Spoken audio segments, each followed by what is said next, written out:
Welcome to Positive Atheism English channel. Now I am going to continue the fifth episode of the book My Life with Gora, which was written by Srimati Saraswati Gora. Another special feature of my childhood, I already mentioned that our family was orthodox and traditional. There was a lot of ritual purity. If you went out into the street or returned from school, if you as much stepped outside of home and come back, you must bathe and wear fresh clothes and only then enter the house. Until you took a bath and changed your clothes, you are considered a street person. There were some Christian teachers in our school. It was inevitable that sometime or other they touched us or we touched them. So when I returned from school, I couldn't even see my mother until I took a bath and changed the school clothes. The reason why I am relating all of this in such detail is that it will be easier for readers to understand in what sort of environment I adopted atheism when I changed into an atheist. In my childhood, the influence of Orthodox Hindu traditions was heavy on me. My first elder brother was married before I was even born. My second and third brothers, Sachinarayan Murthy and Suryanarayan Murthy, were married in my childhood. Still, my family started getting eager to marry me off. In those times, it was against the custom to marry a girl after she had matured. Relatives and neighbors were surprised that my family weren't yet looking for a suitable match for me, although I was already 10 years old. In those days, children were married at such a young age that sometimes the just months old infant bride and bridegroom were married while being carried by their mothers. It was common for a girl to be married before she was 8 years old. If the auspicious moment of the wedding was set at midnight, the bride and bridegroom would fall asleep on the wedding seats. It's no wonder that everyone was surprised that my family weren't thinking of my marriage even when I was 10 years of age. So they started looking for a match for me since the start of 1922. Before me, my three elder brothers married our relatives. My family was keen on finding a groom which was not only educated but was good looking and came a respectable traditional family. Since I was the only daughter, they all thought they should find a good match for me. That's why they considered a couple of matches and were not satisfied with them. My family had enough to live on, but they had not accumulated that much wealth to give dowries and gifts liberally. The Maharani got wind of the news that my family had been looking for a match for me. She used to be extremely fond of me. She would seat me next to her sometimes when we went to visit her. She called my father and brother. Saraswati is a beautiful girl.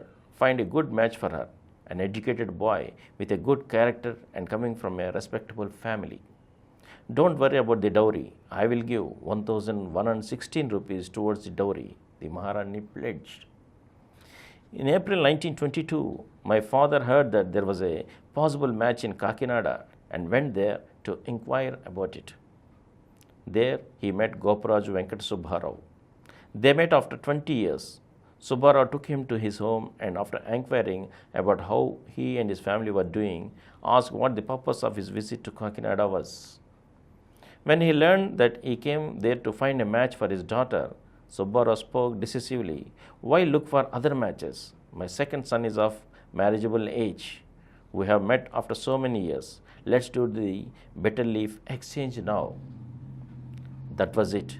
My father never even bothered about the match to inquire about which he had arrived in Kakinada. Subbarao, also called Mahadev Sambhu, was renowned in Kakinada as a great Shiva devotee. Although he was a devotee of Shiva, to show that there is no difference between Shiva and Vishnu, he would wear vertical stripes on his forehead, that is a Vaishnavite custom in the daytime, and horizontal stripes of ashes in the evenings to show the harmony between Shiva and Vishnu. He always wore a rosary around his neck and recited constantly the name of Shiva, Mahadeva Shambhu. His second son was Ramachandra Rao, who was thinking of going to Madras for higher education. My father didn't need anything else. Whatever he wanted was taken care of. Moreover, as in law, relationship with a boyhood friend. There was no wrangling about dowry or gifts either. In addition, They looked into the bride and groom's horoscope as per custom and were satisfied. My father also saw the prospective son-in-law. My father returned at once to Vijayanagaram and prepared everyone to travel back to show the bride to the groom's family. My father and everyone else went to Kakinada with me. My granduncle was highly pleased. They exchanged better leaves and fixed the auspicious moment of the wedding to be in 10 days. In those times, making arrangements for a wedding was not an easy affair. All the relatives who arrived for a 5-day wedding stayed for 7 days. There should be nothing lacking in their food, lodging, baths, or anything else. Papads, dried spiced crackers, pickles, sugar cakes, and sweets should all be prepared ahead of time. Everything must be prepared in ritually clean clothes. All the preparations must be finished within a week. My mother had the support of her numerous relatives and friends. If a group in one street made papads, a group in another street would make dried crackers, and a group in a third street would grind udad dal. Thus they all shared the labor. My wedding took place on the 7th of May 1922. In those 5 days, the auspicious moment of the wedding was on the very first day. The remaining 4 days comprised festivities. Since the marriage was performed in a formal fashion, all the rituals must be performed without omitting a single detail.